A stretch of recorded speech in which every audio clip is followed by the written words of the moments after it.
नमस्कार दोस्तों। ब्रह्मचर्य के 12वें दिन में आप सभी का स्वागत है।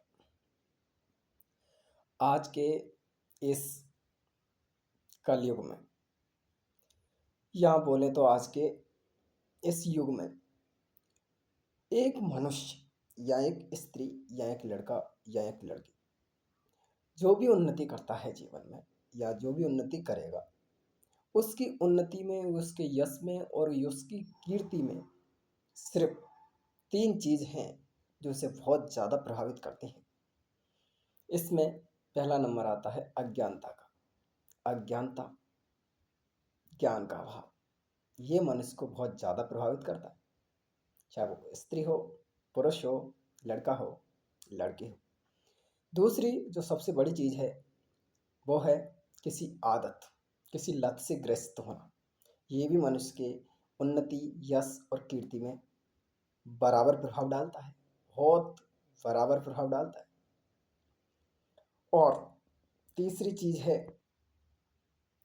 है स्त्री मोह। एक लड़का का एक लड़की से, लड़की का लड़का से या स्त्री का पुरुष से, पुरुष का स्त्री से मोह, प्रेम। आज के युवा या आज की ये पीढ़ी 10 वर्ष से लेकर और 18 वर्ष की उम्र तक तो मतलब सब कुछ ही 18 वर्ष से ज़्यादा की आयु जितने भी जैसे भी लोग 10 वर्ष से लेकर स्त्री मोह में या किसी गलत आदत में पड़ जाते हैं और इसीलिए अपनी यश, अपनी कीर्ति को नहीं इस संसार में उजागर कर पाते।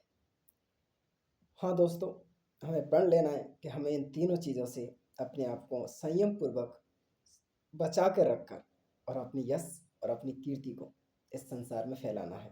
3 चीज़ कौन कौन सी?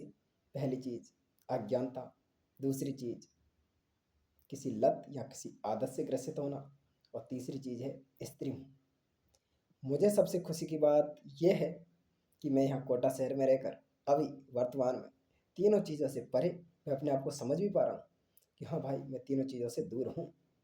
लेकिन ये संयम अभी तो एक 4 दीवारी में एक कमरे में रहकर मैं कर पा रहा हूँ, लेकिन जैसे ही इस समाज में मैं घुलूँगा मिलूँगा, बाहर निकलूँगा, लोगों के साथ बैठूँगा, तब इस पर संयम कर पाना बड़ी कठिन बात होती है। लेकिन कोई बात नहीं, हम कृष्ण भगवान के आशीर्वाद से और अपने परिवार की दुआओं से ये प्रयत्न करेंगे कि भविष्य में भी हम किसी लत, किसी आदत और अज्ञानता के साथ साथ किसी स्त्री मोह में नहीं पड़ेंगे। और इससे क्या होगा? इससे हम अपनी कीर्ति, अपना यश और अपनी ये जलती हुई दीपक को इस संसार में उजागर करेंगे। मुझे सुनने के लिए बहुत बहुत धन्यवाद। थैंक यू मेरे दोस्त।